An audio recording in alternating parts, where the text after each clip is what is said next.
First at noon, HPD leaders are sharing their initial assessment of how their enforcement efforts to crack down on illegal fireworks went on New Year's Eve. There's still a lot more work that we have to do, but we stepped up our presence across the island, and I think that helped deter the illegal fireworks and the behavior of the people blasting these illegal fireworks. But again, like I said, around midnight, there still were a lot of aerials going off, so we still have some work to do. We got the word out, more than enough times, I think, and the public finally picked up on that. And like I said, there are eyes and ears out there based on the number of calls that we got compared to last year, so that really helped.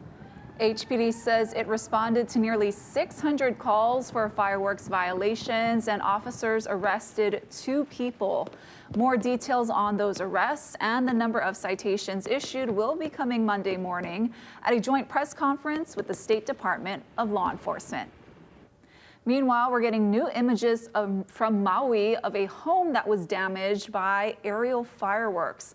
The homeowners did not want to be interviewed, but say shortly before 12:30 a.m. on New Year's Day, a firework struck the corner of their home in Kahului, blowing the siding off the house. They say the blast broke windows and load-bearing studs. It even pushed the drywall off of the inside. Fortunately, no one was injured. Derek Kravitsky spoke with people who support the new laws and those who still love the displays. At the stroke of midnight, thousands of colorful explosions lit up Oahu. And with scenes like this, most would be shocked to hear there's been an enhanced crackdown on illegal fireworks.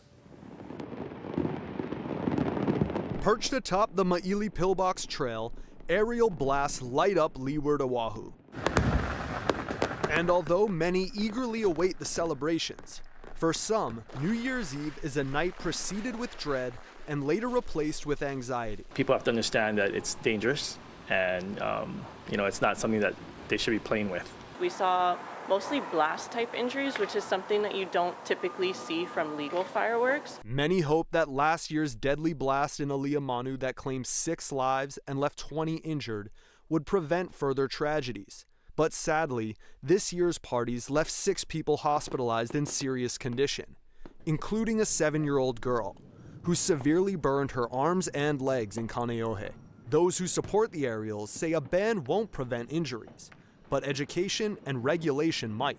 If we're gonna allow them, there needs to be some sort of, not necessarily a permit, but a license for you to be able to use them. You have to go to take some class maybe, just learn how to store them properly, light them properly. They put on a good show. People seem to love them. You can permit and train as much as you want, but at the end of the day, it's still explosives, and you're going to end up with injuries.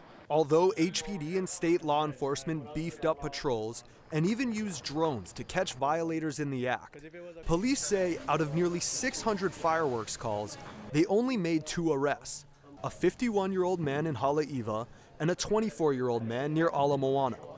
Both have already been released on bail. We do see a surge right around the midnight time, probably starting at about 11 and going to about 1. With violators facing up to $25,000 in fines and up to 10 years in prison, HFD only responded to 2 fireworks-related calls, compared to 30 last year. They put out a brush fire in Waianae and snuffed out an errant firework on the roof of a church in Kalihi. In both instances, we got quite lucky that it wasn't more significant or severe, but it does highlight the dangers of illegal aerial fireworks and the fire damage and the potential that it has for loss of property and damage to property. And it wasn't just Oahu. Maui residents were rattled by massive explosions in Lahaina, near Honokawai Beach Park. The giant boom sent this 10-year-old dog scurrying for a quiet place to hide, finding refuge in his owner's bathtub. MFD says they responded to 22 fire calls, 5 of those for brush fires. On the Big Island, we're told a teenage boy suffered serious injuries, but are awaiting more details from officials. And on Kauai, authorities have not released any details on New Year's fireworks statistics. Derek Kravitsky, Hawaii News Now. Thank you, Derek. Hopes for a safer Hawaii roads in 2026 are not off to the best start after a pair of fatal crashes on New Year's Day. On Oahu, a 33-year-old man was killed when he drove his vehicle into a fence in the Kalailoa area. It happened just before 9 a.m. near the intersection of Coral Sea Road and Roosevelt Avenue. Now, police do believe he was speeding leading up to the crash. His 24-year-old male passenger suffered serious injuries and was rushed to the hospital for care. Speed is also believed to be a factor in a fatal wreck early yesterday on Kauai. 21-year-old Talia Jimenez of Koloa was killed after her truck hit a stone wall and a utility pole on Kuhio Highway at around 3:30 a.m. This happened near Wilcox Medical Center. The crash sent utility lines down on the roads and the highway was shut down for hours for repairs. The man caught on camera firing a gun at the Waianae Boat Harbor on Sunday is now charged with reckless endangering and a firearms offense. Authorities say video shows Apaola Chin Chan Luang shooting a shot into the air before driving off. The 30-year-old is due in court for his arraignment on Monday. And a 56-year-old man was taken into custody after he allegedly drove his vehicle into a 70-year-old man in Mokuleia. It happened yesterday morning at around 9. Police tell us the suspect first drove through a gate before hitting the victim. No word on the extent of his injuries. We're told the suspect also had a gun. Charges are pending. Investigators in Switzerland say they know more about what may have started this week's deadly fire at a mountain resort. Danielle Hamajian is in the Swiss Alps with the latest.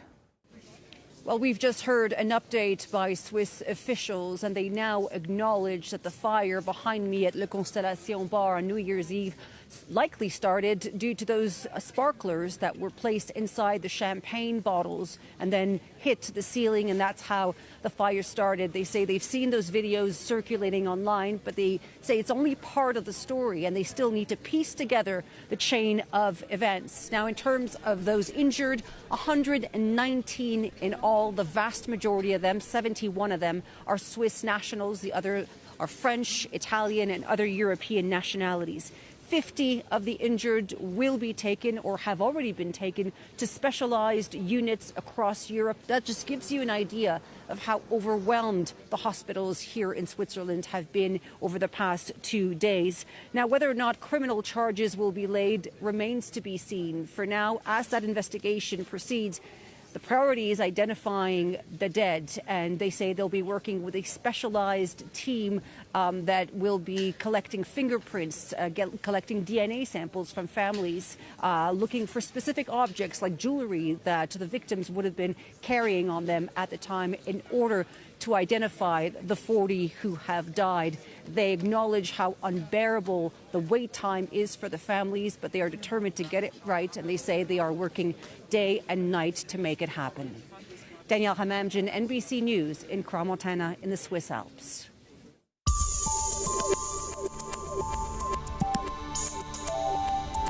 How's it on this Aloha Friday? We're in for more of this beautiful stuff out there. Although we're starting out a little wet, right? We've got some scattered showers through the morning, mainly windward and Mauka. Drier for leeward sides by the middle of the day. And look at those winds. It'll be a breezy day today. Overall, though, not bad. And then the surf, well, it's going to be getting bigger for northwest and east shores on a rising north-northeast swell. It'll be below advisory levels, but wave heights on the north shore still at dangerous levels. And the UV index is moderate today. Thank you, Guy. Be prepared for more expensive water bills if you live on Oahu. The city officially increased its volume-based sewer rate from 27% to 60%. Although the base rate is dropping, households that continue to use the same amount of water will see prices go up. The city says you can lower your bill by using less water. The changes come as the city looks to fund billions of dollars of upgrades to its wastewater system. Just this past Tuesday, the city unveiled an $11 million UV disinfection system at the Kailua wastewater treatment plant. A special $250 Use It or Lose It benefit has expired for Hawaii SNAP recipients. The money from the Hawaii Emergency Food Assistance Program lapsed on Wednesday. Regular benefits will be loaded onto cards on their normal dates, either the 3rd or 5th of the month, based on the beneficiaries' last names. A war of words escalating between the United States and Iran after President Trump posted on social media overnight about the economic protests happening there. The tensions come as the White House juggles a handful of conflicts on the global stage in the new year. Melanie Zanona has more. President Trump says the U.S. is ready to step in if peaceful protesters are killed in the ongoing unrest in Iran, posting on social media overnight that the U.S. is locked and loaded. Economic protests erupted Sunday in the capital as inflation in the Islamic Republic soars and as the country's currency hits a record low. The country's nuclear program was part of the agenda during talks earlier this week between Trump and Israeli Prime Minister Benjamin Netanyahu. Trump pledging to support an Israeli attack against Iran. Now I hear that Iran is trying to build up again, and if they are, we're going to have to knock them down. We'll knock them down. We'll knock the hell out of them, but hopefully that's not happening. In an interview with Fox News after the talks, Netanyahu said Iran has yet to cross the line when it comes to rebuilding their nuclear capabilities, warning about the consequences of escalation. We don't seek escalation. I hope they don't. But if they do, all bets are off. Outside the Middle East, Trump is ramping up the pressure on Venezuelan President Nicolas Maduro, hitting a docking facility Monday in the first land strike in his campaign against alleged drug traffickers. In an interview with state media Thursday, Maduro avoided questions about that strike. Aquí en Venezuela tiene un pueblo hermano. Leaving the door open for negotiations, calling the U.S. and Venezuela brother countries. Meanwhile, in Ukraine, a New Year's Day drone strike in the Russian-occupied village of Kherson killed 24 people, according to the Kremlin. But Ukrainian President Volodymyr Zelensky remained optimistic in his New Year's address, telling his country that a peace agreement is 90% ready, but the remaining 10% will determine the fate of Ukraine and Europe. And President Trump is weighing the impact of global tariffs, potentially delaying or reducing tariffs on everything from kitchen cabinets and furniture to Italian-made pasta. Melanie Zanona, NBC News, Washington. Ahead on, this is now from an increase in the minimum wage to rules for fundraising platforms like GoFundMe. A look at the new state laws now on the books for 2026. Plus this. Construction of President Trump's proposed ballroom could break ground as soon as April. Mayor Navarro at the White House with the changes that we can see here in the new year.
back. One of Hawaii's new laws for 2026 has been blocked by a federal court, and the Trump administration is opposing the new green fee.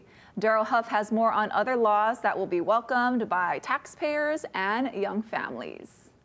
Income taxes are going down, the minimum wage is going up, more kids will be able to attend free preschool, but the cruise ship tax could be hung up in the courts for a while.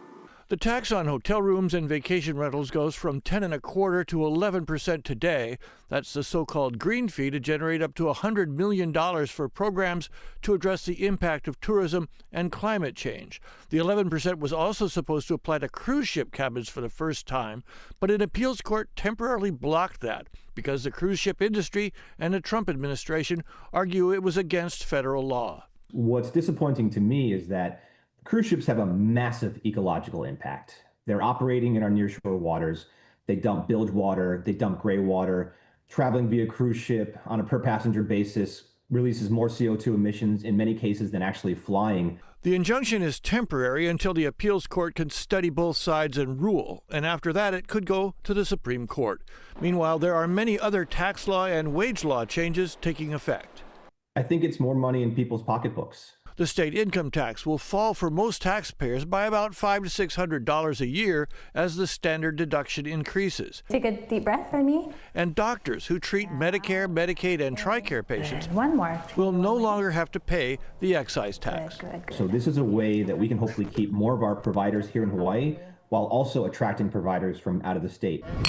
A more controversial pocketbook issue, the minimum wage, is rising from $14 to $16. The 30% increase over 4 years, meant to provide a living wage in Hawaii, has been especially hard on already struggling local restaurants. Enjoy, right? Our prepaid medical, the increases of cost for not only food, but supplies, insurance, everything else is going up. It's coming at a really hard time for not only restaurants, but for businesses in general. And in what's considered both a pocketbook and educational issue, beginning this year, 2-year-olds will be eligible for free public preschools or pre-K subsidies, which will also go to families with higher incomes. You know, people who are making $100,000 as a family couldn't even qualify, but now it's providing even more opportunities for our middle income families, and it's providing so many more opportunities for our kids. Another law that will affect a lot of people is that it's now illegal to park within 20 feet of any intersection or crosswalk. The money from the considerable amount of citations will go to Safe Streets programs. Daryl Huff, Hawaii News Now. Thank you, Daryl. The Trump administration is trying to move quickly through the review process to get the new White House ballroom project underway. Aaron Navarro is at the White House with more on that, plus what President Trump is saying today about the state of his health. President Trump's motorcade left his Florida estate Friday morning. The White House said he stopped at a store to buy, with his own money, marble and onyx for the ballroom he's planning to have built at the White House. It'll be the most beautiful ballroom, and it'll handle inaugurations. The Trump administration still needs to get final approval from 2 boards that oversee federal construction. A White House official tells CBS News it is aiming to get the go-ahead for the controversial $400 million donor-funded project as early as March, which would clear the way for construction to start a month later. According to the National Park Service assessment, construction is expected to wrap up in the summer of 2028, less than a year before President Trump leaves office. The commander-in-chief is also defending the state of his health. In a social media post Friday, he wrote, "White House doctors have just reported that I am in perfect health," adding that he aced his cognitive examination. Meanwhile, millions of Americans now face sharp jumps in their healthcare premiums after Affordable Care Act subsidies expired January 1st. It is $200 more than what I was paying. Michelle Phillips of Georgia, who cares for her aging mother, says out-of-pocket costs have also gone up. For the pharmacy was $15 for generic. It's now $25 for generic. President Trump has long advocated for healthcare funds to go directly to individuals, not insurance companies. But the White House has yet to release a formal plan. Aaron Navarro, CBS News, the White House. Let's take a live look outside with our tower cam, looking out at Honolulu Harbor. A beautiful second day of 2026. Guys, gonna have your weekend forecast coming up in 2 minutes.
Happy Aloha Friday, everybody. We've got really nice weather today and tomorrow, but we're watching this disturbance to move in closer. Could be pretty wet Sunday and Monday of next week, so heads up on that. But this morning, we do have scattered showers out there moving through with the trade wind flow. They're favoring windward sides. Rainfall totals will be light because we do have these brisk and breezy winds, and that means whatever rain comes in will also be moving out quickly, limits the rainfall buildups, and that means flooding not an issue, at least not yet. But remember, we're tracking that stormy disturbance for Sunday and for Monday. So it's going to be a beautiful Aloha Friday. We're starting out a little damp for windward areas especially. Not a lot of rain, but it is a little cloudy, a little wet through the morning hours. Drier by the afternoon for leeward sides especially. And those winds will be pretty stiff today, 15 to 25 miles an hour. So out in the ocean is going to be a little rough. Plus, we got a rising north-northeast swell. That's an unusual direction. 8 to 12 up in the country, below advisory levels, but still solid, right? So heads up. And it's going to be a little bit choppy out there because of those increasing winds. And because of the increasing winds and the swell, east shores will be rising, but conditions out there will be kind of messy. So we've got, fair skies today with scattered showers. We got drier conditions, a little cloudier tomorrow, and then that disturbance moves in. We're going to see more clouds, more showers, maybe some heavy rain, maybe even some thunderstorms on Sunday and on Monday. And notice the winds kind of softening up ahead of the disturbance on Saturday and Sunday, and increasing trade winds starting on Monday through Tuesday. So Sunday, Monday, heads up, could be pretty wet out there. A few lingering showers on Tuesday, and much drier weather comes back in on Wednesday. Sounds good, Guy. Thank you. Well, still to come, in celebration of the new year, a Washington town attempts to break a polar plunge world record. We're going to have that story just ahead in 2 minutes.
Some good news now. The new year is here, and revelers all across the country rang it in with a super cool tradition, the polar plunge.